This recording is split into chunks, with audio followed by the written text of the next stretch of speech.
પંચમહાલ પાવાગઢ ખાતે 5 દિવસ રોપવેની સેવા બંધ. ભક્તોએ પગથિયા ચડીને જવાનો વિકલ્પ પસંદ કરવો પડશે.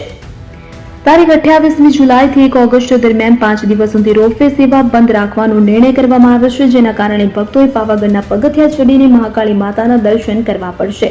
પંચમહાલ જિલ્લાના હાલોલ તાલુકાના અને ભક્તોની આસ્થાનું સ્થાનક એટલે કે શક્તિપીઠ પાવાગઢ, કે જ્યાં લાખોની સંખ્યામાં માઈ ભક્તો દર્શન માટે ઉમટી પડે છે. ખાસ વિશેષ વાર તહેવાર કે શનિવાર અને રવિવારની રજાઓમાં પણ ભક્તોનો કિડિયારો ઉભરાય છે. જો કે પાવાગઢ પર્વતના પગથિયા ચડતા ભક્તો માટે રોપવે સેવા ચાલી રહી છે, પરંતુ ઉષા બેક્રો કંપની દ્વારા ઉડન ખટોલા રોપવે સેવાના મેન્ટેનન્સ અર્થે બંધ કરવાનો નિર્ણય કરવામાં આવ્યો છે, જેમાં તારીખ 28મી જુલાઈથી 1 ઓગસ્ટ દરમિયાન 5 દિવસ સુધી રોપવે સેવા બંધ રાખવાનો નિર્ણય કરવામાં આવ્યો છે, જેના કારણે ભક્તોએ પાવાગઢના પગથિયા ચડીને મહાકાળી માતાના દર્શન કરવા પડશે. જ્યારે આગામી તારીખ 2 ઓગસ્ટના રોજથી રોપવે સેવા રાબેતા મુજબ શરૂ કરવામાં આવશે.